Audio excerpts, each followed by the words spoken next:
এজপা ননী গছ সকলোৱে চিনি পোৱা। ইয়াৰ পাতে পাত পলুৱে খায়। ষ্ট্ৰবেৰীৰ এটা প্ৰজাতি বুলি পেলাইও কোৱা হয় ইয়াক,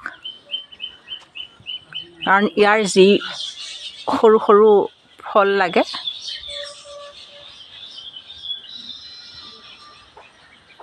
মই অলপ ডাঙৰ কৰি দেখুৱাই আছোঁ।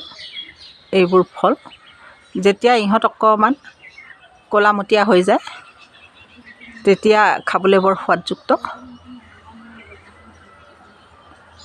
গছজোপাত সৰু ল'ৰা ছোৱালীয়ে দুবেলা মুঠতে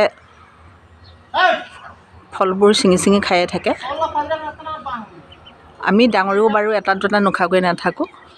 মই বিচাৰিয়ে বাৰু আহিছিলোঁ, কিন্তু ভাবিছোঁ মই যিটো বস্তু খাওঁ বা মোৰ ভাল লাগে আপোনালোকেও অলপ চাওক। আৰু ননী গছ বহুতে হয়তো দেখা নাই, এই ননী গছ।